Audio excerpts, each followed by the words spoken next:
Welcome to the sit down presented by FIFA. Andi Petrillo alongside Joel Waterman of CF Montreal and the Canadian men's national team. Appreciate you taking the time, Joel. And I wanted to start off with CF Montreal because it's been an 0-3 start to the season. And obviously, that's not the result that the team wants. But when you look at what you guys were able to do last year and that push near the end, and obviously a lot of turnover in the offseason, are you just preaching a message of patience at the moment? Yeah, definitely. I think we built a great foundation from last season, and obviously having the same coach, obviously a bit different roster, but guys were just trying to get on the same wavelength. And obviously playing away from home isn't always the easiest, but I have all the faith in the world that we can turn it around and start winning some games because momentum can change in the other direction as well, really, really quickly. So I'm confident in our team and in our coaching staff and in our club, and I'm looking forward to DC this weekend. You've been around for a while. When you talk about young guys, I'm wondering if there is an expectation from your coach or maybe even just something that you put on yourself to take on that leadership role and maybe help guys. I'm wondering how your role has evolved over this time. Yeah, I think it's a bit of both. I think I've taken on myself to hold a high standard for, my leadership ability and, making sure I know when to speak up, when to maybe be a bit more quiet. Certain guys need to be led in a different way. Obviously, we have a great leadership group here, not just myself. And then obviously the coaches pushed me to push the guys in different ways too, just to be a bit more positive on the pitch and making sure that even through the tough times that we're all sticking together. So I've worked really, really hard on that side of the ball as well, my off-field stuff along with my on-field stuff. So I'd like to think it's panning out, and if I can help the national team in that way too, obviously being one of the, I guess, senior players now, only at 29, but I'll just do anything I can to make the team and help the team win. It's been quite the ride for you as well. Sixth year in MLS. Sometimes you wear the captain's armband as well for Montreal, getting regular call ups right with the national team as well. Where are you at with how you're feeling about your game? Like where are you on a personal level about how your game has evolved? Yeah, I think I'm always confident in my abilities. I think that's never changed. So obviously, you go through slumps and different types of games here and there. But I think I've been pretty consistent. I try and preach consistency in my game. And, whenever I'm called upon here or with Jesse and the national team, I hope they know what they're going to get with me. And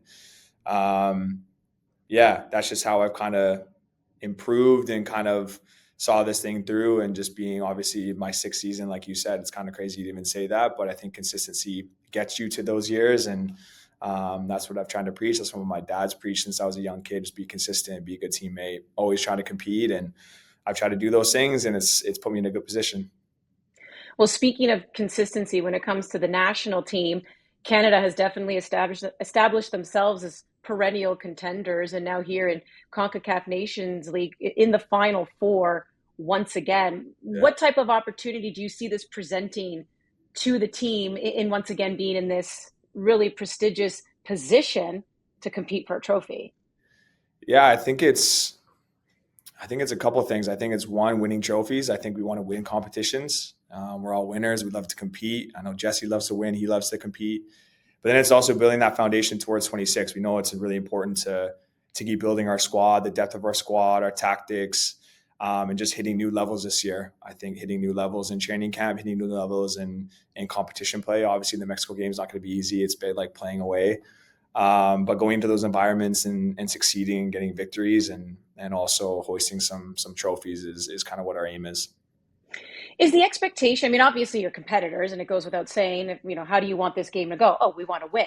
But I mean, is there that expectation now, given, you said Mexico, that is going to be the first team that you play, knowing how you were able to beat them on that path to Qatar 2022, September, in a very feisty affair, right? It was a goalless draw.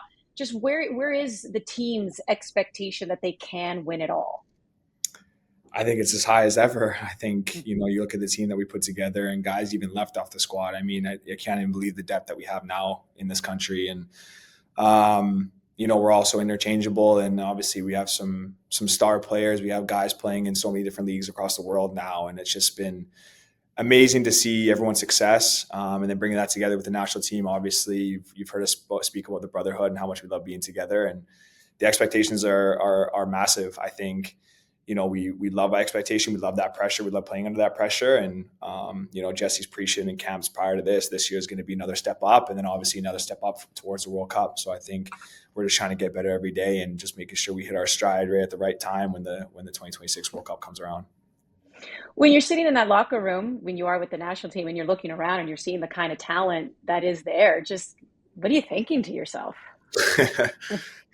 Yeah, I think obviously I've grown close to everybody on the team, but you're still a fan of what they do. You see, obviously, Johnny just scored. We were watching the Champions League game at lunch here and just seeing how much success he's had. Obviously, Fonzie with his new deal.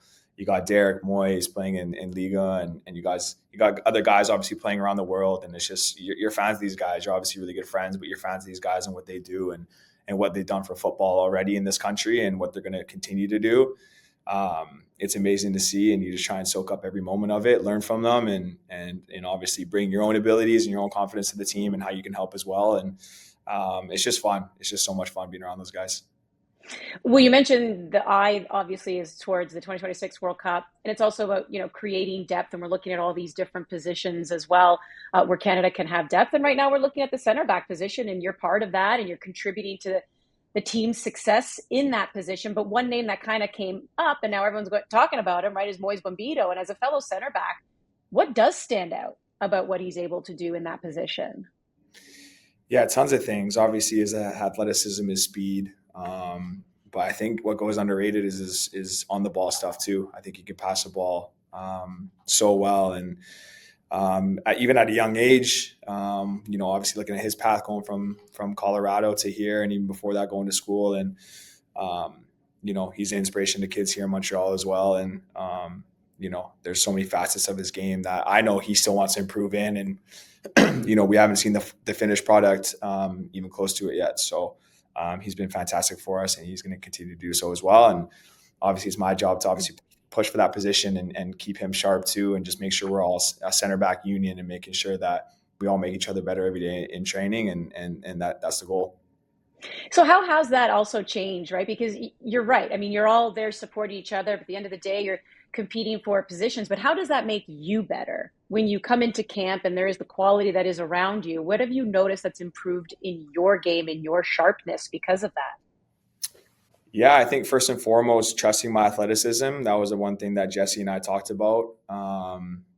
Trusting, my size, my length, different aspects of that. I love to play with the ball, obviously like a modern day center back, but at the end of the day, I'm still a defender and I have to defend. And so making sure I had the ball well and adding to those aspects of my game is really important. And then obviously you see other guys in camp, these are the best players in the country, and it sets a standard of what they're doing, and then it raises your level too, and you always just compete and you go back and forth, and it's a mutual respect. But obviously, you're competing for spots, and but it's easy because we all love each other. So I think it's easy to respect one another and compete at the same time, but obviously still love each other at the same time. So we have a good balance, I think.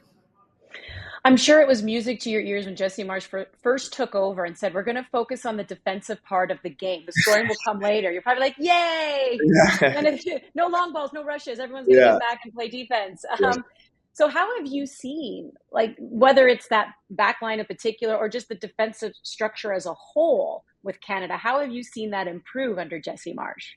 Yeah, I think he's, really driven home an identity of who we are as a team, how we're going to defend. And honestly, as, a back three, back four, whatever formation we decide to play, it's been easier on us because our midfielders and forwards press so well. And I think it's 11 guys behind the ball defending as a unit. It's not just the back line. We're not isolating us, and making sure everyone's on the same page. And he's very, very clear on what he asks of us. And I think just when a coach is that clear and you know what's expected of you, it's easier to do your job and what you need to do to help the team. So, but as a unit, as a back line, midfielders, forwards, as a whole team, we know exactly what's expected of us. And he's just been very, very clear on his identity as how he wants us to defend as a team.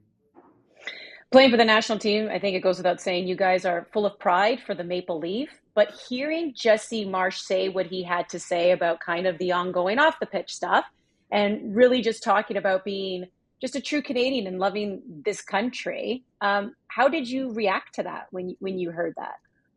Yeah, he was standing up for us a little bit. I think obviously for me personally, I don't like to get involved in politics as much. I focus more on the football side, but I think he said what was on the minds of a lot of Canadians and just making sure that things can't just be said willy nilly, and we have to sometimes step up and make sure we stand up for ourselves in that way. And I think he did it very eloquently, and I think he did it very intentionally as well.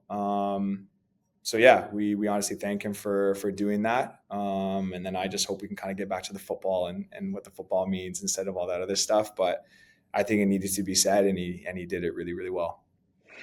We just want to talk sports, but here's the thing: all of this also heated up during the Four Nations tournament in hockey, and obviously that was played in Montreal. Some of those games are played in Montreal too. So I'm Yeah. just wondering, when you look at the way Canadians even just responded, I mean, how just excited is that, knowing that that's the kind of support? I mean, you guys have always received it, but it's like on another level, Yeah, right? we were in preseason obviously when the Nations League was happening, or the Four Nations hockey was happening, and we went after some of our American teammates. We were going back and forth, and when Canada won, I remember we were in the hotel room. I think it was like midnight. We probably should have been sleeping, but we cheered so loud, and we called the Americans on the team, and it was honestly, it was obviously the respect is still there, but we're competing, and I think. You look at the battle between the States and Canada, obviously Mexico, there's Jamaica. There's so many good teams now where the rivalries are as strong as ever. And I'm sure you'll see that against Mexico in the Nations League in a couple of weeks here. But I think it's good for the sport. I think it's great for the teams to become better. And, I hopefully it continues in that way. All right, well, we're eyeing down March 20th, and you said it. You got to get through Mexico first, but I'm wondering if you're allowing yourself at all to think about this program, the men's side, winning a trophy for the first time since 2000. Yeah, absolutely. I think you got to have stuff to kind of dream about and kind of have in the distance, like the World Cup. I think that gets you through kind of days where you might not be feeling up to it or things in the distance. But when it comes down to the day to day stuff, I think we turn on the microscope and all we have is Mexico in front of us. And I think it's having that day to day, I guess, kind of micro speed, but obviously the patience of kind of where we're headed. And yeah, I think it's important to keep both in mind, but to keep them in perspective. But all we have coming up is a very hard game against Mexico and LA, and after those games, we'll see where it takes us. We look forward to that. We look forward to see also what CF Montreal can do this season. So appreciate you taking the time. That's Joel Waterman joining us here on the Sit Down presented by Visa. Appreciate it. Thank you.